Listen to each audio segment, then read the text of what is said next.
Hey guys, what is going on? Paragon here, and we are going to be looking at my first impressions of the Tlaloc.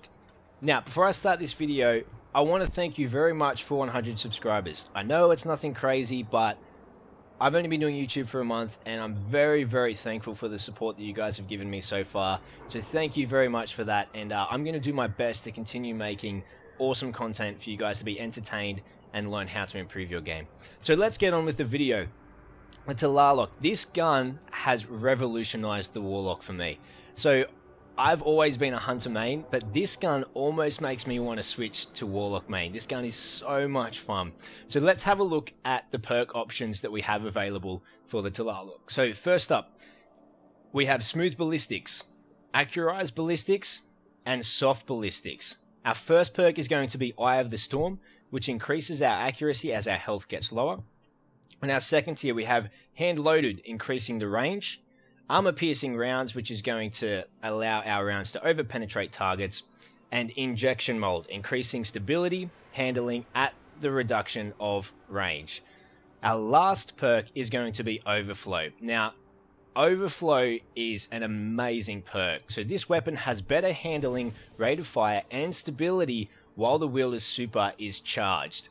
So straight up, you Sunsinger Warlocks are going to have a great time with this gun. For me personally, I feel this gun really benefits a Sunsinger, just because of the fact that you're going to hold on to your super for much longer, and you're going to actually wait for the ideal time to use that, whereas Storm Trance and Nova Bomb, you can hold on to them, but you're actually at a loss. If you keep holding onto those supers, you're missing out on getting kills, charging your super, getting it again.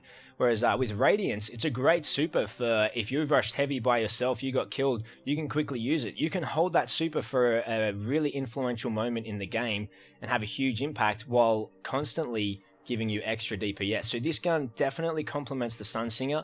Going to be great for both the Voidwalker and the Stormcaller, but personally I think Sunsinger is going to work much greater. And for me, it's changed me from a Voidwalker Warlock in PvP to a Sunsinger. I just love how it works. So for our tier 2, why I didn't pick Hand Loaded is because range is fairly irrelevant in Crucible at the moment. Because there's not really many maps that are too big, I would prefer to have the extra handling and stability, and this thing becomes a laser. Once you get injection mold on it, I was running with Hand Loaded at first, and for me, it just felt like my shots weren't hitting, and as soon as I went to injection mold, the stability made a huge difference. Then couple that with Overflow, and this thing became an absolute monster. So let's have a look at some gameplay, and have a look at how this gun plays. Who's that sexy Warlock holding the flag? Oh wait, that's me. So straight off the bat, this gun looks and feels very similar to the Hung Jury. Now for me, that gun has been the cornerstone of my PvE gameplay, and even those sights, I got my Hung Jury from a drop, and those sights for me feel right at home. They're exactly the same as my Hung Juries. So off to a great start, getting killed straight away, but over the course of the game, you'll see just what this gun can pull off. So I really want you to watch how this gun just evolves into a whole different beast when you have Overflow active. Now this is why before I was saying this gun really benefits a Sunsinger, because this gun is that perk Overflow is going to be have maximum utility when you have your super up. And like I was saying before, I feel with Voidwalker and Stormcaller, you do tend to need to use your super a little bit more, whereas with having the Radiance there, you can take your time, use your super when you need it. And for trials, I think this is going to really make Sunsingers even more lethal than what they already are. I mean, the self-res having Radiance to revive is already one of the top tier supers for Trials of Osiris.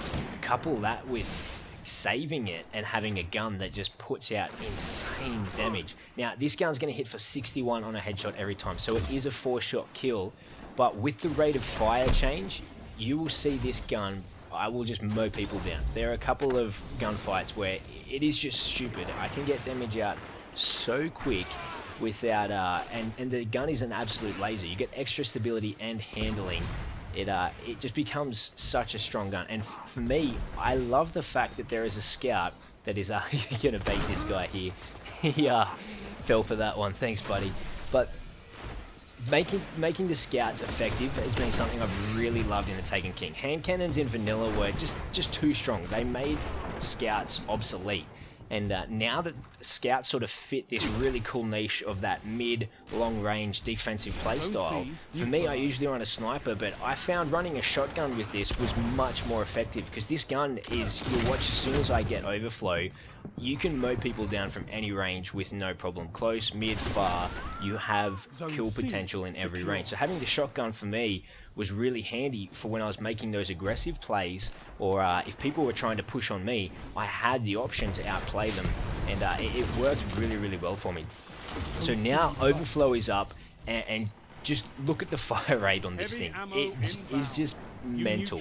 This gun, like I said, it just turns into something else when overflow is active, and for me, I instantly fell in love with it. The first game I played, I think this is about the 4th or 5th game I've played with the Tlaloc, and every single game I've played with it, there was not one point. The only time I was sort of having a bit of an issue was when I was running the increased range instead of injection mold, and as soon as I went injection mold, the gun felt so much better for me. And so the gun is just, it's loads of fun, it performs really, really well, and it's versatile, and that's what I really like about it. Even without having the overflow perk, I mean, the Hung Jury is still a great gun. It's similar, firing similar to that, so even without overflow, this gun is still very, very effective, and you will not be disappointed even without it.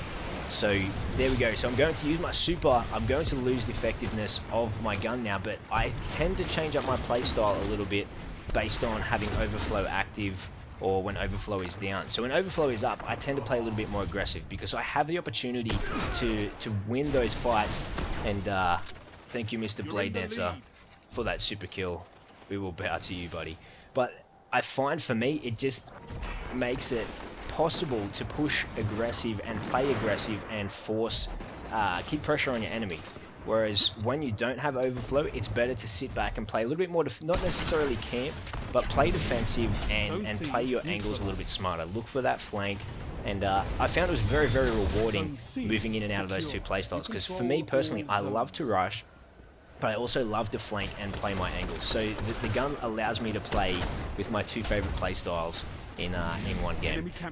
So final verdict for Tlaloc is a 9 out of 10. This gun is definitely going to be one of the top tier competitors in both 6v6 and trials. It becomes so strong when you have overflow active. It is such a great gun. Even without overflow, the gun is still super solid. So 9 out of 10 for me. Makes me want to play Warlock, but my Hunter is still going to win out. But guys, I want to thank you again for 100 subscribers. Like I said, I know it's nothing crazy, but for me, I'm really, really appreciative of the support that you guys have given me. So enjoy the rest of this video. Make sure you leave a like and a comment if you enjoyed it, and we will catch you guys next time.